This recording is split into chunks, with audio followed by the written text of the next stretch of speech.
My brothers and sisters, welcome back to another. I'm trying to put this camera down, bro. 1 second. I bought a new camera, guys. I bought a new camera.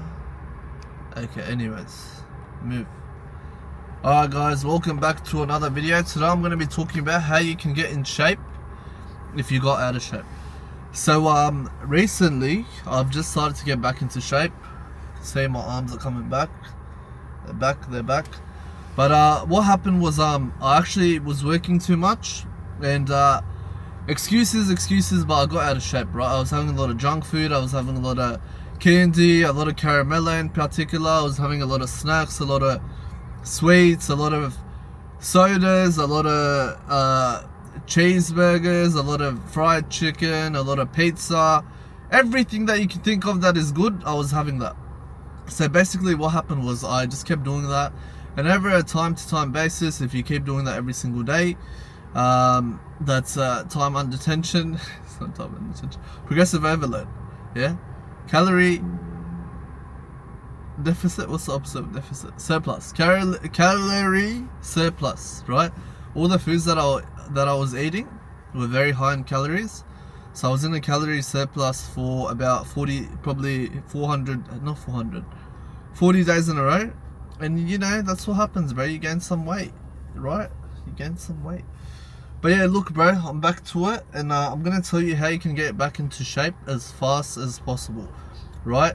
If you're starting again and you need to get into shape again, I'm gonna tell you what you can do to get in shape as fast as possible. Yeah. So listen, if you want to do this fast, if you're already an advanced lifter, then this is not gonna work for you. This is if you're starting as a beginner again, as in you haven't been in a long time and you just started going to gym again. I'm going to tell you what you need to do to get yourself back into shape as fast as possible. Now, there's going to be 3 key components. Well, number 1 is going to be diet. Number 2 is going to be your water. And number 3 is going to be your training. And number 4 as well is going to be your sleep. Just give me 1 second, guys. Yeah, okay. And number 4 is going to be your sleep. Okay, so first of all, number 1, diet. This is going to be the most important one. Now, with all these components, guys, what I want you to focus on is progressive overload. Yeah. So you know that gym where you go to the gym and you want to eventually get your weights heavier over time. This is going to be the same thing, but in this instance, it's going to be a little bit different. So what you have to do is pretty much every time you're eating a meal, whatever the meal is, you're going to make sure that the next meal that you eat is a little bit better. So even if it's on 2 days, so say today. Look, there's a McDonald's here. Yeah, there's a McDonald's here, right? What a coincidence! I'm recording at a McDonald's, bro. What are the chances? So if I had a McDonald's Big Mac today in a meal with the chips, and then I had the Coke, right? No sugar Coke, a normal Coke.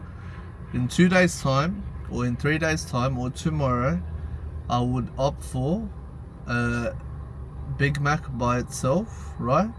Big Mac by itself with a no sugar Coke, right? That is basically a progressive overload. Your calories are coming down and you're having more of the foods that you need to. A Big Mac still has protein, even though it's processed, it's not the best food that you can have. It's not the best bang for your buck, but it still will help aid you in gaining muscle and getting to your calorie deficit, and then also the nutrients that you need to build muscle, your macros, it's going to help with that as well. So number 1, do that. Eventually from a Big Mac, what you'd do is you'd go from a Big Mac to say a chicken wrap, right, or a beef wrap. From a beef wrap, what you would go to eventually is rice and meat, and then you're pretty much at advanced level, right? But this is the main thing is the consistency.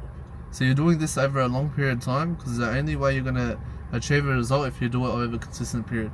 I ate like shit over the last 40 days. That's why I consistently and progressively gained weight and I've become fat, right? If I did this the other way, I would have consistently lost weight. Okay, number 2, guys. Number 2 is going to be your training. So training wise, if you haven't trained in a while, what I would recommend is probably just going into the gym at least 4 times a week. Even 4 times a week is more than enough, right? 4 times a week is more than enough. I'm going 7, which I made a mistake because yesterday I was so fatigued that I couldn't move. but I went to the gym and somehow it made me feel better because I did some stretches, had a cold shower.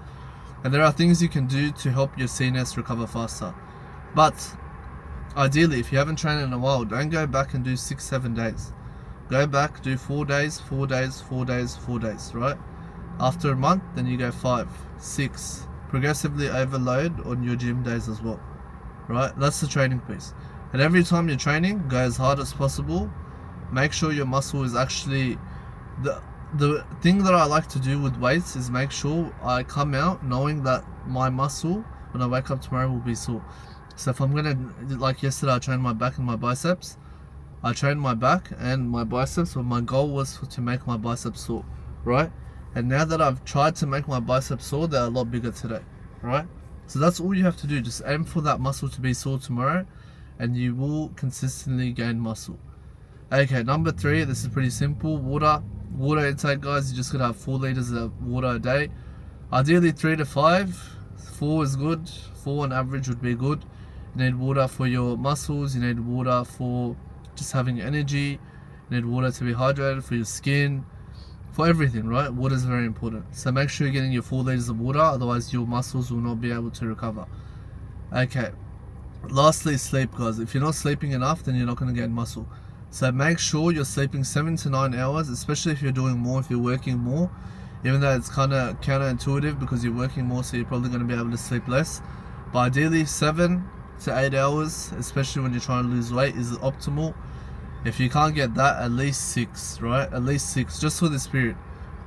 For this period, try and focus on yourself, focus on your health.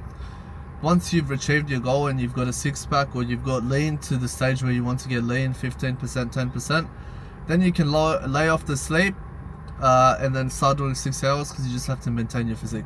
But initially, just to get started, just so you have that added sort of, you see, oh my god, I'm losing weight fast, just so you get that added motivation, momentum. Try and sleep 7 to 9 hours. You're going to feel better. It's going to be easier to diet.